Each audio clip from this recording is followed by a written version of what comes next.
Yes. Okay. Good morning, everybody. I thought I'd start with that because I just thought it's nice to kind goodness me. Where is your warning if there's any people who suffer from epilepsy, Paul? We didn't That's discuss. true. I won't leave this on for too long. Unbelievable. But yeah, well done for making it through to August in this new normal, as it's been called. This is me. I'm Paul Bailey. If you don't know me, I am a designer at a company called Spark. Also Design Thinking Dad, which the dad part keeps me very occupied. And I'm joined by Alec. Alec is a wine connoisseur. Do you want to tell us about your wine collection, Alec? Good morning. No, just in case people find out where I live and realise it's ripe for stealing. But no, so I work for BGSS. If you don't know me, I'm the recruitment manager amongst other things. We're just opened an office in Lisbon at BGSS, so I'm helping out with that, which is extremely exciting. It's coincided with the opportunity not to go because of COVID, though, so that's very sad. But yeah, exciting times over here, and yeah, enjoying the remote tech festival. I miss the glory, being in the office of where we first met Pete, because we hosted .NET Knots as well in the BGS office usually, but it seems to be doing very well remotely as a meetup as well. So we're coming back as soon as we can. Of course, welcome you back with open arms. We miss you all. Yeah. With open arms at length. Yeah, 2 meter long open arms. Like Mr. Tickle. And today we've got Pete with us, and Pete has got a great talk, hopefully, all about IoT, and I'm intrigued how it started with breakfast. I'm hopefully finding out. Hopefully. Looking forward to finding out all about that, and I've got quite a lot of questions. I think I've prompted him about how I might keep my kids in check with the addition of IoT devices in the house. Nice. Automated slapping devices. Yay! Hey, Lee Crossley might join. Okay. Ooh, let's see. I might have to put that slide back in. Let's keep going. the right slide, not the other slide. Yeah, no, well, this is a slide anyway. So we are on YouTube now, and we've got up to 22 subscribers. And what I was surprised about is last month they watched over 10 hours of our footage. Well, I thought that's okay. That's quite a lot. So people finding different ways to fall asleep during lockdown. So we are recording this, and we will be popping it onto this YouTube channel at a later date. We've got some great talks on there already. We've had Mario, De Cristiano. You probably say that right, Alec, and I'm going to get it completely wrong. Mario. Talking about swimming against the waterfall, all about agile, which is really great. We had Rob Van Tol talking about home working and giving us a bit of a psychological perspective, which was really brilliant. Jess White speaking the virtual world, and we had a vet last month sharing her Women in Tech transformational journey. So do take a look on YouTube and let us know if it's worth us continuing doing it. A couple of things going on in Knots. Hopefully, we've got Lee Crossley. Sorry, it's been an early start this morning. Talking about engineering insights. Lee, are you able to tell us a bit more? I am able to tell you a bit more. Actually, I joined perfect timing, I think. So there's our first LinkedIn Live Engineering Insights this afternoon at 1 o'clock. So if you go onto LinkedIn and look on the BGSS page, you'll see all the details there. But yeah, the purpose of this is there's lots of hype and chat around monoliths and microservices. So we just kind of went to all the engineers and delivery experts across our business and said, what's our real world experience? What's our insights? And let's share them with everyone else. So yeah, we're doing a Q&A at the end as well if anyone's got any questions. So hopefully we'll see some people there later as well. I shall tweet the link and I'll put it on other various media. Excellent. Brilliant. And Pete, do you want to tell us about the next Nottingham IoT? Yes, on the, I'm terrible with dates. I think it's the 17th of September. 17th September? Yes, good. We've got that's a Thursday anyway. It's the third Thursday of the month. We've got an all Microsoft IoT special. So we've got Benjamin Carbe and Pamela Cortez from the Microsoft IoT team coming along. So that's like the senior PM and principal PM of that whole team. So that should be quite a good quite a good meetup actually. Quite looking forward to that one. Yeah, that's well worth coming along to. Yep. So if today's talk sparks a passion for IoT, then that's probably the next place for you to head off to after today. Looking at Leeds. So Leeds, I'm quite envious actually. They've got a really brilliant digital festival, and it was run earlier in the year, and they did it last year as well. And because we're in this virtual kind of context world, they're going to do something again from the 21st of September to the 2nd of October. I think last year they had something like 25,000 attendees, and they managed to put on 240 events, which is brilliant, and it covers everything. So if you're interested in developing, you're interested in social media, AI, startups, digital stuff, everything. It's definitely worth checking that out and having a look at the lineup that they're putting together at the minute. Next month, we've got Tim Elliott. He's going to be talking about the power of asking the right questions. He's a self-proclaimed questionologist, which means he studies questions, and he's a really interesting guy. I'm really looking forward to some of the tips that he'll have, and he's be with us on Thursday, the 24th of September. So if you want to speak at TechFest, we are full up for the rest of this year, but going into next year, there is the opportunity to step up. It'd be great to see more people from the local tech community. There's some brilliant people with some brilliant ideas, and a lot of people that have got some real burning passions, and it'd be fantastic to see some of you share that with us over a cup of tea on a Thursday morning. It doesn't indeed need to be local, I suppose.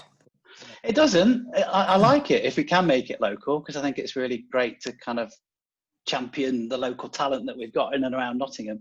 But no, it doesn't have to be local. So if you don't live in the Notts area, you're included as well. We won't exclude you. Pete, you've got an amazing time. I was trying to pick one thing. Normally we have like, Paul Bailey, designer. Pete is like developer, Microsoft Azure MVP, Pluralsight author, public speaker, all these things. I don't do enough. I'm going to start adding more to that. I had to make the text smaller to fit it all on. If only we all had your monitor, it would be fine. Anyway, yeah, this is true. Pete, shall we do a quick swap over? And you can share your slides, and we can start your brilliant talk. Sounds good. Right, let me do that. Right, hold on, one thing at a time. There we go. All right, so let's start my presentation and then I can share it, can't I? Good. Thank you everybody for coming, by the way. I think this is the second time I've done a presentation this early, and the first one was at the previous incarnation of this, actually, Tech on Toast. So yeah, it's always interesting to do that this time in the morning. Yes, it will stop you from sharing. I just stay up all night in preparation for this, by the way. Oh, have you? Well, that's fine. Yeah. You can do that. I assume everyone does that, no? Yeah, not so much. Yeah, no. Yeah, so, I mean, the usual, can you see my screenness there? I'm assuming that you can. Yeah. Good. So, yeah, thank you for coming along to a short history of IoT. We've got, 45 minutes if we don't take any questions. So this is going to be pretty fast as well as short. Actually, it's not as short as short could be. It's a highlights reel. A little about me. I'm an IT consultant for my company, PJG Creations. I do everything from IoT, quite obviously, all the way through to websites for little paintballing companies. So anything people pay me to do, aside from dancing in the street. I'm also an Azure MVP and a relatively new Pluralsight author. So new, in fact, that I've not actually created any content yet. So I'm not even sure you could use the word author if you've not authored anything. But that's the category I fit into anyway. I've been doing this for years, all the way back to creating a internet-connected Royal Mail stamp vending machine back in the late 90s, before there was even something called IoT. There was IoT, but it wasn't called that then. And I also organise Knots IoT and co-organise .NET Knots and NotSev Workshop as well. And I talk around the country on stuff like this, although it's virtually around the country now like everybody else. And I'm a father of two young kids and a STEM ambassador, and those two things sort of play hand in hand with why I like to do this sort of talk. I tend to concentrate on the more fun sort of stuff than I do on the deep dive stuff, because it's what I find interesting and fun. So we'll start with just some basic history, actually. Way back in 600 BC, the ancient Greeks were playing with static electricity. They were grabbing poor unsuspecting cats and rubbing rods of amber on them and looking at feathers that could get attracted by it. So yeah, poor cats. And in fact, 150 BC, it's thought that the Parthians who were living in what is now modern day Iraq had made batteries. But the jury's out as to whether or not they had electrical uses, but it's possible that they discovered electrolysis. That's one of the reasons what they were doing back then. We didn't really do anything until Benjamin Franklin tried to kill himself with a kite and a key.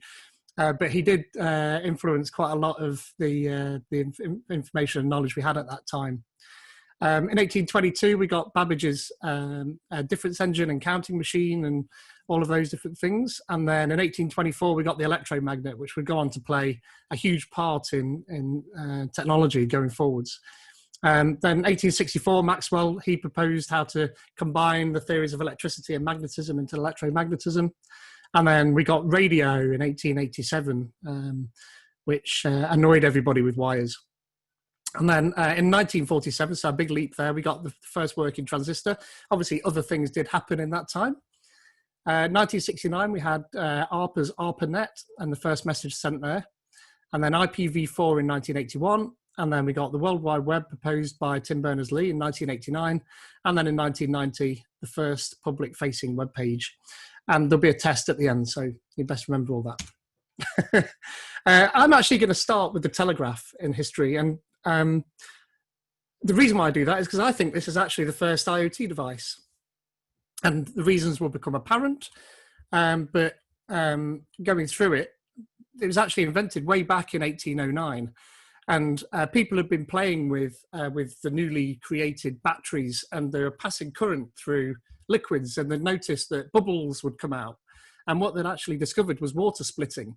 So this guy here, Thomas van Zommering, he decided that he was going to get 35 vats of acid and a battery and 35 wires, and he was going to run current through each of these vats of acid. And when you pressed a button or made a contact on one side, bubbles would appear in the right lettered vat. So he was able to send messages. People would just see the bubbles and write down what the letter was. And this was like hundreds of meters apart. So this was, the first having a go at an electric telegraph there. So I thought it was pretty cool. But what I love about this entire time period is that all you needed was some batteries and some wires, it seems, to be able to discover a whole heap of stuff. And this particular experiment you can do yourself with some salt water and a couple of pieces of pencil lead. And in fact, I did that. So you can see I've got a couple of pieces of pencil lead here attached to a couple of probes, and I'm just putting 9 volts through it. And you can see the bubbles on the green probe, they're hydrogen gas. And there are bubbles on that yellow probe, if you have a look again, but they're just very slight. And those scientists among you, and biologists and chemists, might realize that there's more hydrogen than oxygen in water. And so one of them is hydrogen, one of them is oxygen. Actually, there's a bit more because it's salt water, then you're actually getting chlorine gas. So don't produce too much of that. It's not good for you. So onwards from that, this guy, Francis Reynolds, decided he wanted to dig up his mum's back garden.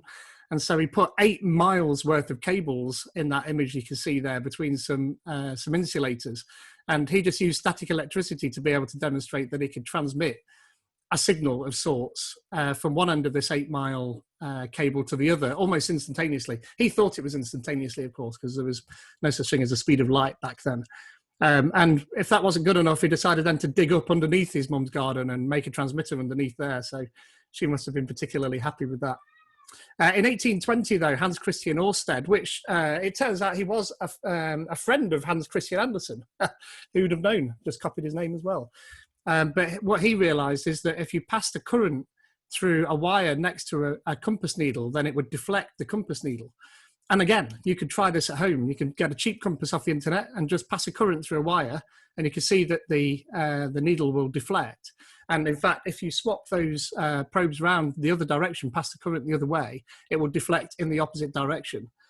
And that can be, you can sort of see how this goes on a little bit further forward when you look at how the electromagnet was created. And this is William Sturgeon, create an electromagnet. So he just did that same experiment, but with more coils of wire. And so I've passed 9 volts through lots of coils of wire there, and you can see the iron filings that we've all done at school. You can see the lines of magnetic force there. So once you've got the electromagnet, then you've got all sorts of things that you can do. And obviously you can pick things up with it like you've got here. So attach that same current and I can pick up some tacks. And then if I go down here, I can detach that same probe and all of the tacks will disappear, which is pretty rudimentary. But what that's allowing you to do is then move things at a distance instantaneously, which became obviously pretty important for things like the telegraph. So Cook and Wheatstone had seen this and decided that what they could do is have a machine with a set of needles on it, and you can sort of see those needles. But if I go and show you this screen here, Dylan Beattie's talk on Monday at .NET Knots talked about this as well, and that was a fantastic talk. I do recommend you go and watch that. This is essentially the first text encoding. So those 2 needles there pointing to the left and to the right indicate that that's a G. So they had 5 needles like this, and the reason they did it that way is because they wanted operators not to have to be trained in codes to make this work. And although that's a form of code, it's pretty rudimentary. My 5-year-old would be able to figure that out. But the problem is that you've now got 5 or more wires to make this work. And in the 1800s, wire was expensive. And if you needed to replace one of those wires, well, that was a ball ache.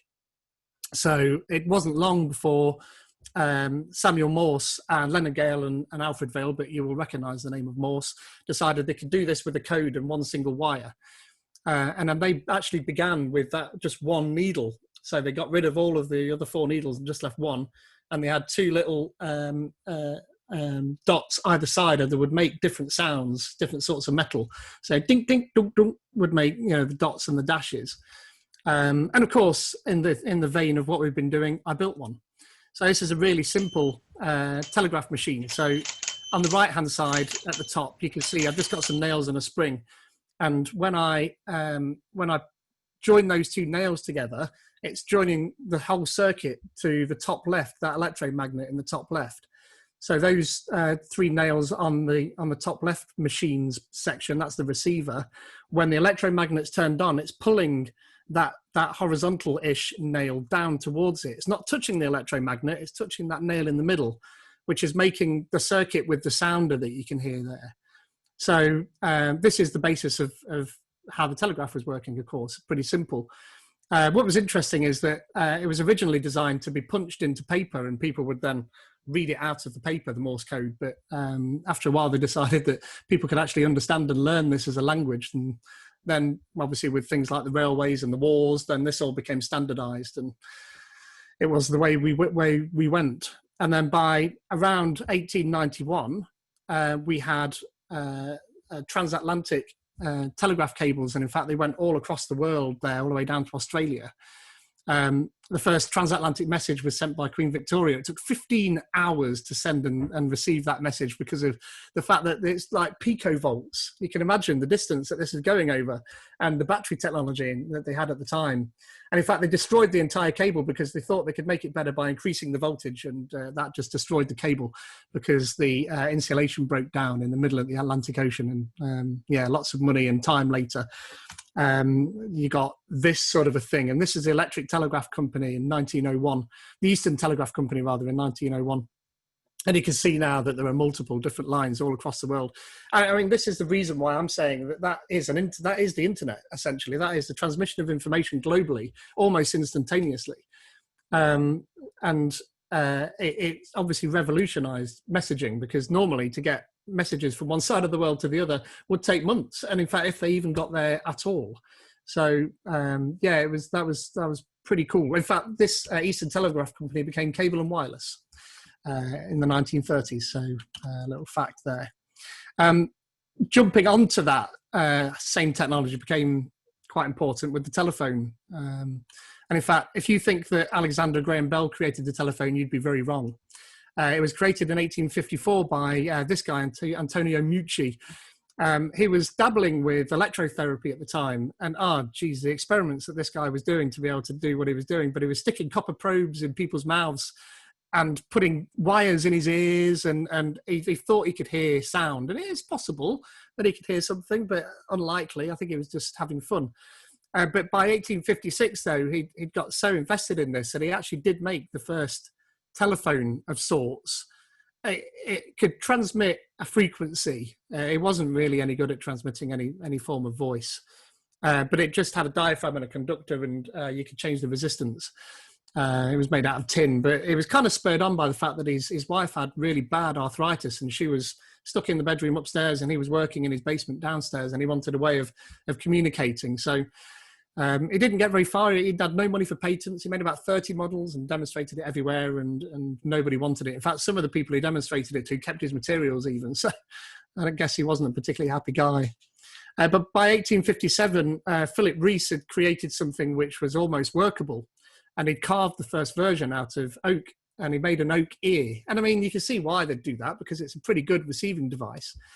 So he was able to use a knitting needle with a wire coil wrapped around it, and a piece of that was the receiving end, and a piece of copper wire attached to a diaphragm on the other end. So it's kind of a common theme with that. And the knitting needle with it would expand and contract because it was something called magnetic restriction or something like that. Magneto restriction. And he put it in a wooden box, and you could just about hear songs. I think were about as far as he managed to get down. But he got turned down everywhere as well, so no one remembers him. And then in 1874, Elisha Gray had started playing with something called the water telephone, where he put a needle into a piece of water and a current through that out to a receiving device. And the change in height in the needle and the water, when you spoke into the transmitting device, would cause a change in the current, and then you could reflect that on the transmitting side, on the receiving side rather. Only he had no money for a proper patent, so he filed a patent caveat, which is like, I'm going to file a patent, hold on for me. But at the same time, Alexander Graham Bell was working on his telephone. He was getting nowhere. All of a sudden, one day, he came up with the idea of the water telephone. Now, apparently, I think his patent attorney knew of Gray's work, and on the same day that he filed his patent caveat, Bell filed a full patent, and suddenly it included this water telephone. And well, that was the history of that. So Bell is credited with the first telephone because he got the patent. But yeah, on 1876, he managed to transmit the first message, which was between two rooms to his assistant Watson, saying, "Mr. Watson, come here, I need to see you," which some people say is because he'd managed to pour some of the acid that they were using in the water telephone onto his legs, but I think that was debunked. But just like the other things, you can actually build this first telephone, and so I did. And this is just a pipe with a diaphragm that I made out of the top of a punnet of strawberries, that plastic material that you get on there. So I pushed it through a hole. And then there's a little copper end for a pipe there, plumbing pipe, that I've soldered onto a nut. And you can adjust the height of the nut. It's really important to get that probe so it's just touching the top of the water, so that when it moves, it's making the most amount of difference there. It seems as though if you just bury it in the water, it doesn't work very well. And then you can see in this image how I've attached it to that diaphragm just by super gluing it. It's really hard to see actually, but there is a wire going from the top of that diaphragm to the post on the right, and that's making the circuit. And the two posts there on the left-hand side are connected to some speaker wire that I trailed out through my office door, through the kitchen door, and out through the back of the house, and closed all of them doors. And then hooked it up to a pair of just PC speakers and turned the volume right up and put my phone on it and got this. So I've annotated that because I don't think you could understand it otherwise. But if you knew what you were saying, then I think it is pretty understandable. Now, that was the volume on max on these little 12-volt speakers. And then I had to pass it through Audacity to get rid of all the background noise, which included birds and children playing. And this took me a long time, actually. And it's a lot of adjusting, and it was pretty hard to do. But it was awesome when I managed to hear that. It was, it's like time travel.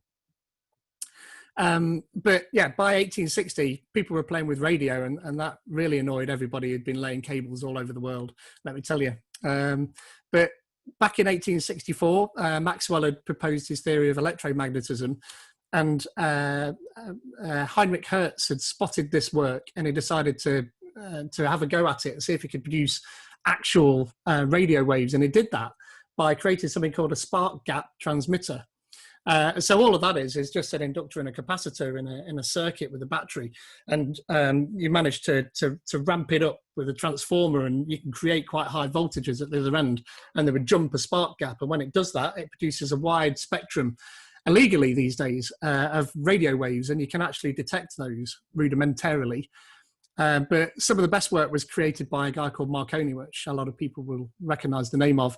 And he managed to turn a light on from the other side of the room by using a receiver called a coherer, which is essentially just two conductors with some iron filings in the middle. Now, what happens when there's a broad spectrum electromagnetic wave hits it is that those iron filings will align and make that circuit. It's quite cool, actually. And of course, I made one of those as well. So the best place to go and grab yourself a spark is the ignition on your gas hob if you've got one. Excuse my hob, it is clean, it's just old. But you can see I create a spark and the LED comes on because it's making the circuit. And if you just tap the coherer, then that unmakes the circuit. Now, of course, future versions of this would, as part of the receiving circuit, have a device which would automatically tap it to unmake that circuit. And this was really rudimentary and very early. And then later radio receivers would have tuned antennas and things like that. But this was cool when I got that to work as well, because I did no actual mechanical engineering to get that to work. I just stuck those two things in a tube with some iron filings and kind of guessed it, yeah, that's about right. And it just so happened it worked. Maybe it was a lucky fluke, but maybe it doesn't really make much difference as long as you've got enough iron filings in there.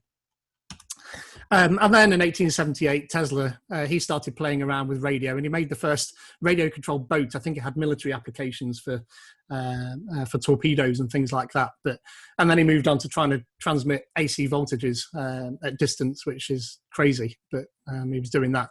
But he actually coined the first internet term almost. He wasn't really talking about the internet, but when wireless power is perfectly applied, the whole earth will be converted to a huge brain.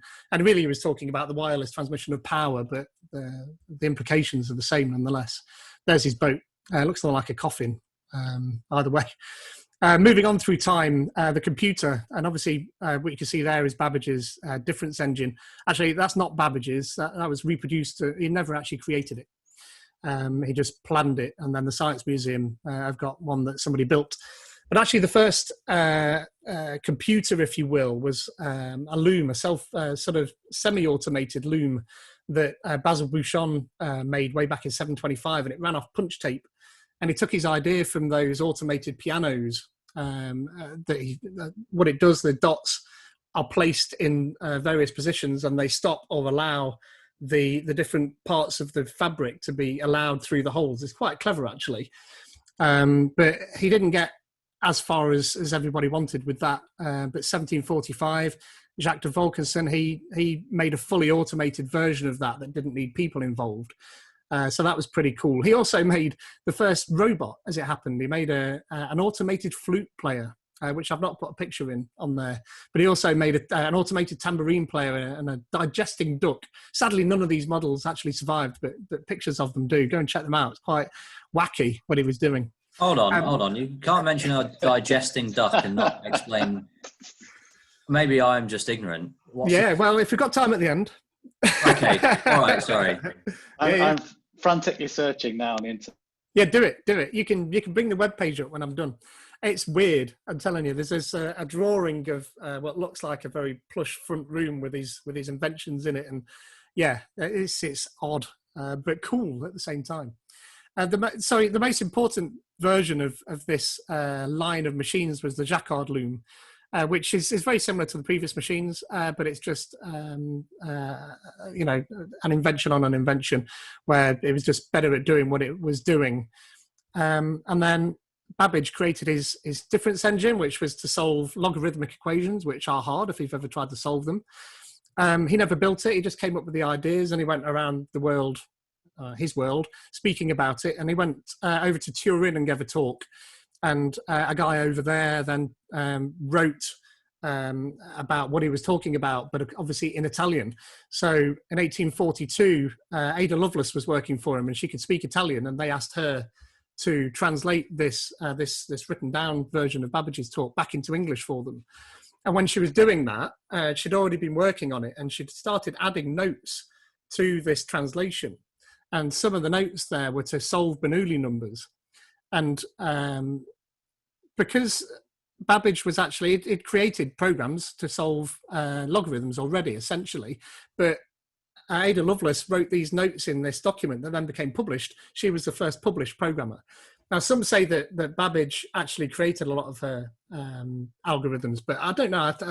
She strikes me as being incredibly intelligent, so I'm unlikely to give her that full credit for being the first computer programmer. But even if you take all of that out, she's definitely the first published computer programmer. So pretty incredible achievement there for saying that she wasn't the designer of the machine, but she could spot things in it that other people couldn't, including the designer.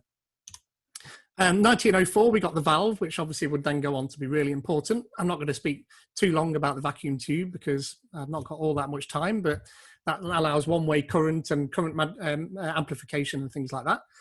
In 1939, Russell Ohl, he discovered the PN barrier by putting two different types of materials together. Then you could make an electronic version, a smaller version of the valve. And in fact, every single diode that you will ever see is a stem off of this same piece of work. Then 1940, we all know about what Alan Turing did for the world by creating the bomb. Yeah, that was a fantastic piece of equipment. Even just learning about that is something worth doing. You can spend days just looking at how that thing was working and how clever that was. By 1945, we got the first electronic numerical integrating computer. That's easier said now than it is in your head. And that thing had a bunch of crystal diodes and valves in it. And this was the first sort of programmable calculator, if you will. And then 1947, we got the transistor, and that was massively important as well. We did, of course, get the MOSFET along this way, but these are just works stemming off the same piece of work. Then by 1952, we had the first computer program written and the first proper computer programmer in Grace Hopper. A fantastic piece of work. She was trying to take the computer program and make it agnostic of the hardware, and also make it so that you could write it in English almost, and let the computer do the work. So her work actually created the first compiler or linker, and COBOL was what she created. It was Common Business Orientated Language, if you didn't know what COBOL stood for. So that was great. In fact, she got turned down for most of the stuff that she was trying to do, but it did actually work in the end. Then 1958 and 1959, separately, Kilby and Noyce created the first integrated circuits. They weren't real integrated circuits until we got something called a monolithic integrated circuit, which are carved out of the same piece of silicon. Kilby's first invention there was not monolithic, so it was kind of just a couple of components on a piece of silicon, not quite the same. But geez, these things were expensive. So Kilby's was $450 a unit when they first sold, which doesn't sound too bad until you look at Noyce's, and those were $1,000 a unit when they were sold. And these were pretty simple things. They were just like oscillators and things like that. They weren't doing very much in the way of work, but they were the first ICs. Kilby won a Nobel Prize for Physics in 2000 for his work. Noyce worked with a guy called Moore, Gordon Moore, and I'm guessing that a lot of people would know about Moore's Law. And they went on to found Intel later on as well in 1968. In 1975, I don't know anything about this company at all, but somebody could probably fill me in on Microsoft. Don't know what they did. In 1976, we, of course, the two Steves created, or rather one Steve and the other one marketed the Apple I. Pretty important. And then we had GUIs in 1983 and 1985 with the Apple Lisa and Windows 1. So moving on, see, we've got about 20 minutes left. So we're working at time. It's good. So the internet came about somewhere around 1960 when Paul Barron was looking at a job for the government where they were worried about nuclear war and they wanted to be able to transmit information but have it transmitted reliably. So he started looking at multi-node transmissions here for resiliency, and it was randomly killing nodes. And he discovered that if you had 3 or more nodes, then the resiliency was increased by about 50%. And this was really important work that would go on to then be used later on. So Licklider, this guy here was actually a psychologist and a computer scientist. He wasn't actually an engineer. But he posited this idea of the intergalactic computer network where you'd have all of these computers all connected together. And he became the head of research at DARPA. So when the government properly got involved at ARPA, he was involved at that level. By 1967, then the plan for ARPANET had been published by Lawrence Roberts, and he based his work on Barron's work there up above, and by packet switching by a guy called Donald Davis. And then by 1969, the first message was sent by Charles Klein, and he was just an intern at the time, a student programmer at the University of California in Los Angeles. And he was trying to actually send the message log in, but it actually broke after O. And so the first message was hello across the internet, which I like. I like that. It's good. Then 1974, we got TCP, the specification for TCP, which obviously is massively important. And these guys, Cerf and Kahn, were given the keys to the kingdom after that. And then by 1980, 1984, CERN, of course, were one of the biggest users of TCP IP, and they implemented that across all of their computer systems. But actually, they didn't join ARPANET because most of Europe was scared of TCP IP, and they didn't want people using it, weirdly. And it wasn't until they had a transatlantic connection over to Cornell University they finally joined it. But in 1989, Tim Berners-Lee, he'd already been working on the hypertext markup language, HTML, and the HTTP spec at that point. And by 1989, it invented the World Wide Web. And of course, at that point, the first web server and the first browser, which was fascinating. And by 1990, the first web page was published. You can actually go and see that first web page. So his idea was information sharing, but the idea for him was that you could actually edit those pages as you went. So it's kind of like a precursor to Wikipedia, really, which this whole talk's sponsored by, of course. In 1991, AOL launched their DOS connection client to the internet. These guys were working on connecting up 2600s, Atari 2600s for network play. I didn't realize that was their staple. And they were then networking Commodore 64s and 128s and Apples and stuff like that before they launched into giving everybody a CD on the front of a magazine. And then in 1993, Anderson and Bina created and released Mosaic, which was the first sort of popularized web browser. I think I actually used that when I was working at university in the 90s. Pretty cool. And then by 1998, this guy, John O'Sullivan, he was not looking at Wi-Fi at all. He was looking at tiny mini exploding black holes, and he was trying to clean the radio up as part of that. And when he did that work he patented became fundamental and foundational to every single Wi-Fi device you will ever use. So this guy essentially invented Wi-Fi, or at least the means to be able to use it. So yeah, it was pretty interesting to learn. So the Internet of Things, finally, you might say. You've been talking about about IoT for all this time without mentioning IoT. In 1982, these two guys here, they were working as student programmers with a bunch of other people. Kazar and Nichols, you will see there. And they were miles away from a Coke machine that you can see there in the middle. And they were sick of getting to it and it being empty, or it had only just been refilled and it's full of warm Coke. So inside of the machine were glass bottles at the time of soda.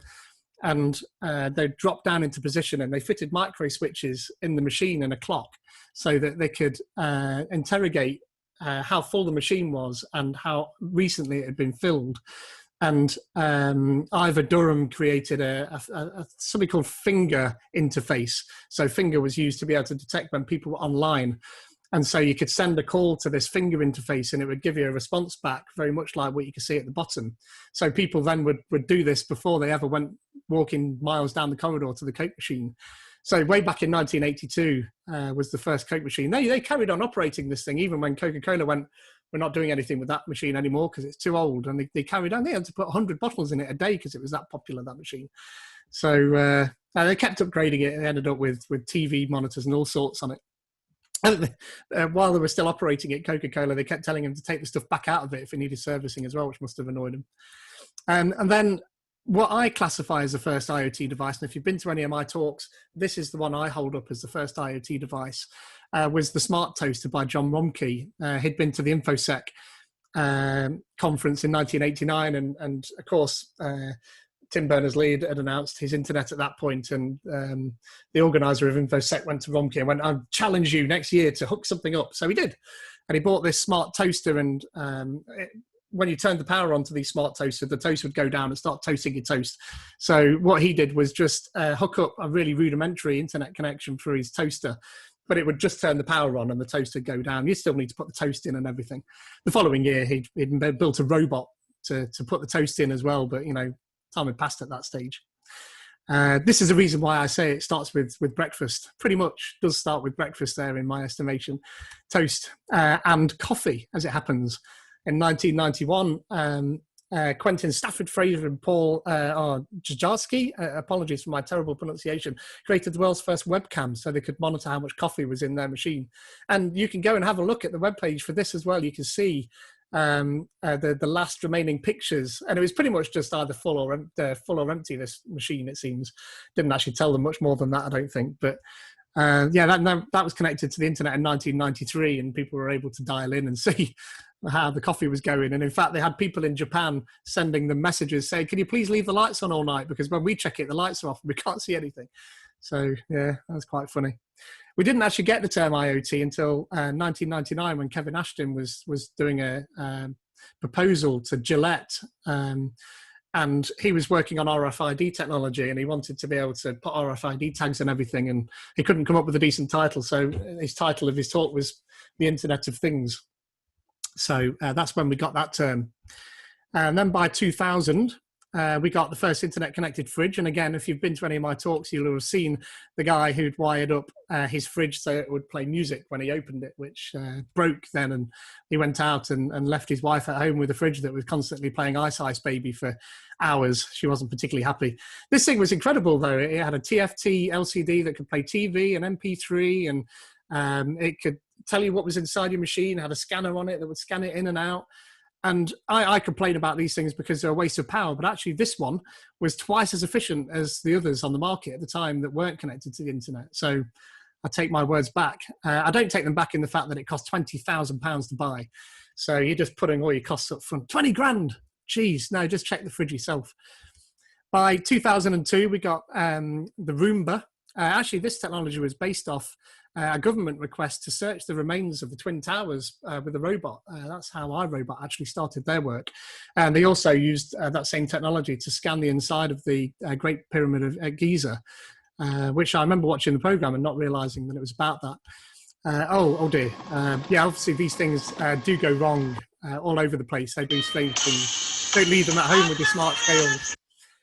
By 2005, Massimo Banzi, and this is where my interest in IoT really started to flourish back again with technology like this. He was working in a lab where his students were having to buy basic stamp boards to program in BASIC, but they were about $50 each. And so he came up with the first Arduino back in 2005 and based the language off of something called wiring, and brought the cost right down for that. So obviously we all know of Arduino if you've got anything to do with embedded electronics at all, but tiny little computers.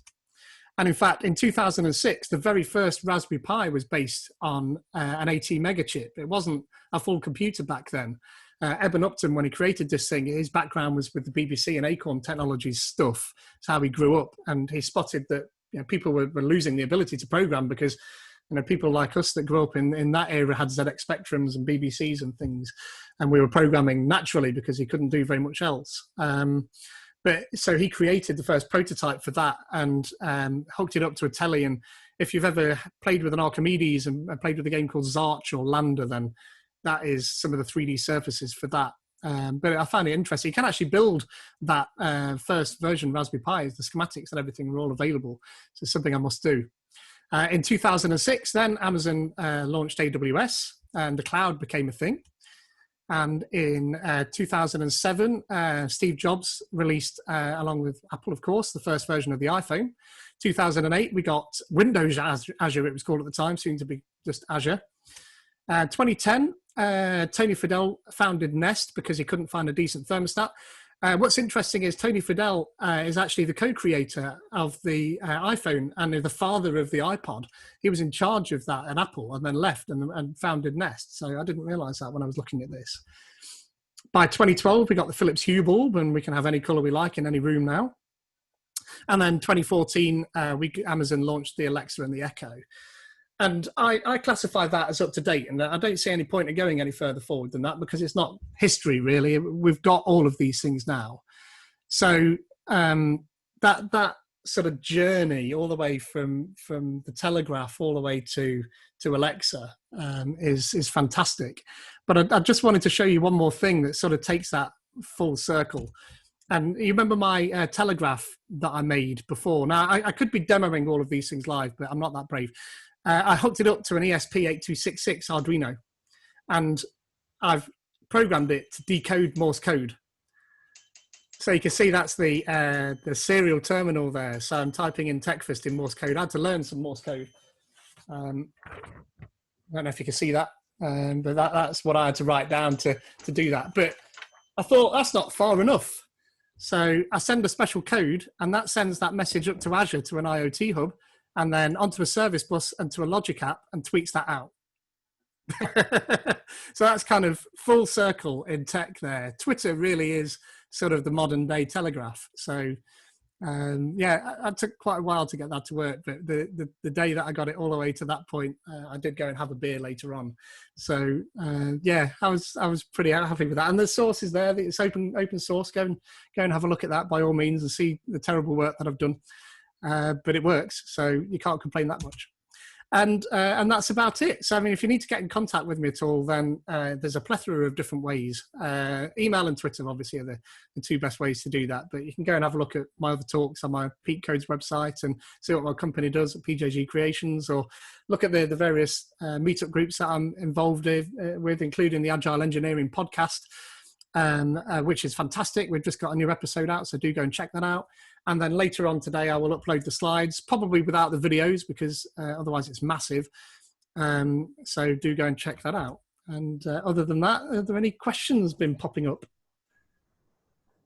Yeah, Pete, that was absolutely fantastic.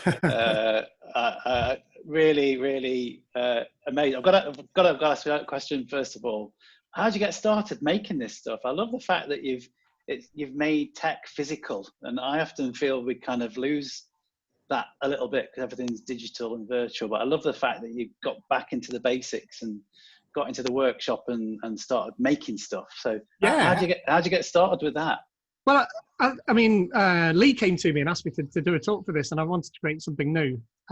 So I thought the history of IoT would be cool, because I'd recently learned about that Coke machine, and I thought I could start there. But when I first started looking at that journey from there, it was like a 15-minute lightning talk. And you wouldn't have been happy with a 15-minute lightning talk. So I wanted to take it a bit further. And once I started looking at where IoT came from, then obviously you can go further and further back in time. But when I found the Telegraph, and I thought, it'd be cool to see how those things work. And then you have a look at what that first telegraph is, and you can produce hydrogen out of water. I thought, I've got to try that, because all that is a battery and two pieces of pencil lead.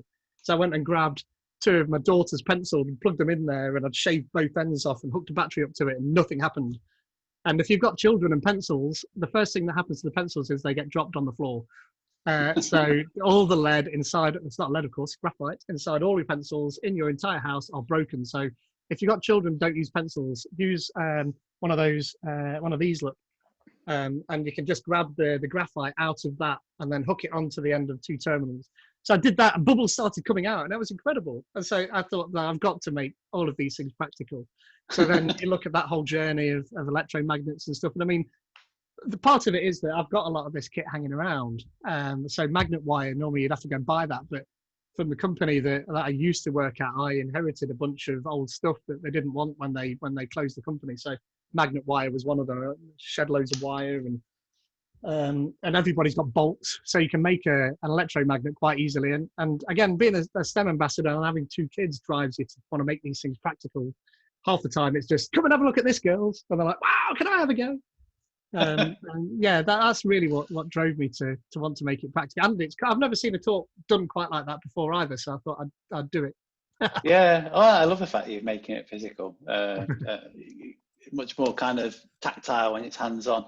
We've got quite a few questions from John Reed. Okay. Yeah, John's awesome. So, John, you can talk. Hello, can I speak? Hey, John, I recognise those dulcet tones. You do. How you doing, Pete? Good, you? I'm good, thank you. Yeah. So, John, you shared a whole bunch of some great links. I did share a couple of links that people might be interested in. So there's some really good museums in Cornwall about the early history of the telegraph and the radio. Yep. And Porthcurno, I think, isn't it? Yeah, Porthcurno, there's the Telegraph Museum where the first undersea cables went out for, and they've got a really good history of telegraph. Yep. And there's also a museum in Poldhu Cove about Marconi's first radio transmissions across the Atlantic, which is the other end down near the Lizard. But they're both great places to visit to learn more about the telegraph and the early radio communications. Yeah, even that's fascinating about Marconi's experiments. Yeah. He had no idea what he was doing when he did that, They asked him I know. Yeah. Because radio's line of sight, theoretically, and of course, with that far away, there is no line of sight. And they were asking him, how does it work? And he don't know, no idea. And the first test was in the day, and they had no idea about the ionosphere bounces radio signals better at night. And yeah, that was interesting, just that on its own. Yeah, and there's also a bit closer to home, there's the Radio Communications Museum in Derby that people may not know about, which is just on the outskirts of Derby, and it's a radio enthusiast over there who he runs a co-cup for children there and things as well, but he's got a collection of CB radio and shortwave radios and just a whole history of radio stuff in a industrial unit on the outskirts of Derby. Of course, all these places probably aren't open at the moment because of COVID-19, but hopefully they'll all be open again soon. And I was also just mentioning that you talked about the bomb, and of course there's a reconstruction of that at the National Museum of Computing near Bletchley Park, which is a great place, which I'd totally recommend to anybody interested in the history of technology and computing and IoT. That's good. Yep. And then I got some actual questions as well. So, first actual question is, why do you think that IoT thinking always seems to start with kitchen appliances rather than living? There seems to be this tradition of people wanting to make internet connected things that you'd have in your kitchen. I just wonder why you think there is that tendency. I think there's a couple of reasons. The most obvious one is that kitchen appliances tend to be dead simple. So you nearly always just have to turn the power on and off, and then you've made it smart, essentially. So I think that's probably the main reason. I mean, that obviously omits the fridge. You don't want to be turning that on and off. But all of those other things, you can just turn the power on and they do something normally. So I think that's part of the reason. The other reason, of course, is that you're not sitting down relaxing in the kitchen. So that is the remote place in your home, isn't it? So that's the place that you're going to want to hook stuff up to. That means that you don't have to get off of your lazy arse and go into the kitchen to do stuff. So I think that's the reason. That's good. And my other question was, what do you think the next big thing in IoT is going to be? Yeah, that's a really difficult one. And if I knew that, I'd probably make a lot of money. But it's probably just more the prevalence of ubiquitous computing. So everything that possibly can be connected to the internet just will be. And the information that we will get out of that telemetry, that data, will drive new avenues of research and stuff like that. Probably more about the human condition than about anything else, because it's telemetry about humans that obviously tends to make money. So yeah, that's definitely, it's just going to be more of the same but bigger. Yeah, it's really interesting. I mean, we've been looking at a lot of getting more information, particularly around people not working full time in the office and wondering where people are about presence at the desk, data and data on climate, what the temperature, what the lighting's like, where people are working, all those sorts of things. So that's definitely becoming more interested in a sort of work environment. And I do think that the kitchen thing has gone through a kind of gimmicky thing, but let's put a screen in everything, so you've got screen in your microwave and screen in your fridge, which is a bit of a gimmick. But the future to me is more about using those devices for what they're good at and actually having sensors. So the Coke example is a really good one because it actually tells you something really useful in a really simple way. Because you've actually got some data collected from the machine doing its own job and you're sending that to the person. And I think there's got to be a bigger future in more happening in that field, knowing whether your fridge is working properly if the power goes off in the middle of the night, or connecting your fridge to other devices so that you actually know what temperature it's at, or knowing whether your oven's switched on, those sort of things. Much more sort of down to earth practical stuff rather than the gimmick of let's stick a screen in it so we can play MP3s on it. Couldn't agree more. An interesting practical application is the only thing I can contribute to this discussion. So I went to the University of Nottingham last year, and the students were doing projects with companies in industry. They did one with BGSS, and that's how we were there. But they were doing something, I can't remember which utilities provider it was, but effectively the IoT sensor was looking at different levels in rivers or in sort of pipe systems to predict flooding better and shortages and all that sort of thing. So I thought that was a really easy way that you could see that used, but with a very clear commercial context to that. So I thought that was a good example of how it's being used at the moment. Yeah, companies are looking at trying to reduce energy footprint. I think, like John mentioned there as well, where they're looking at how buildings cool and warm up as well. So I mean, the cheapness of these things makes this all possible now. So yeah, I mean, I am in the building industry, I should point out. So we're doing a lot in the field of smart building. So things like sensors in plant rooms to understand how mechanical electrical systems are working, detecting flow rates and temperatures in buildings. People are starting to instrument bridges and put smart sensors in them, so that through the whole life of the bridge, you can see whether it's experiencing the loads and the vehicle traffic that you expected to see, what effect that's having on the structure, and using that to do planned and preventative maintenance. So you know more about the life cycle of the structure and the buildings and how it's behaving. So that helps you decide how long it's going to last and what you might need to do about it in the future. Yeah, all of these things are going to cost us a lot of money to implement, but we'll save a lot of money. And like I say, the learnings from that will be what's interesting. The data that we're not ingressing at the moment, because, we haven't, when it's almost free to do it, people will just do it. And I think there'll be a lot of accidental learning, which all throughout history, we've proven that accidental learning tends to be one of the most important and powerful mechanisms for driving change. So, cool. So if I stop sharing my screen, then you can do your final slide, I'm assuming, Paul. I can't hear you now. You're on mute. Oh, he's on mute. Oh. Amateur. I should just mention, by the way, Mark Snape has said quite rightly that Bletchley Park is in real trouble at the moment. So if you value your history at all, then do contribute somehow to them. Yeah, I think that applies to all of the computing museums around the country. So National Museum of Computing, the Computer Museum in Cambridge, the National Video Arcades in Sheffield, all of these sort of places really are struggling a lot in the current situation with not having the visitors. So yeah, needs all of us in the technology fields to give them a bit of support and keep them going, I think. Yep. Thanks, John. Really appreciate your input. Some great links and info there. I have no idea that there was a museum of radio communication in Derby, so I'll be definitely checking that out. So yes, I would guess we're kind of up on time. So thank you all, everybody, for joining us. Next month, as I said, we've got Tim Elliott, entrepreneur in residence at University of Nottingham, talking about how to become a questionologist. And hopefully we'll see you all on the 24th of September. Have a great month. Take care.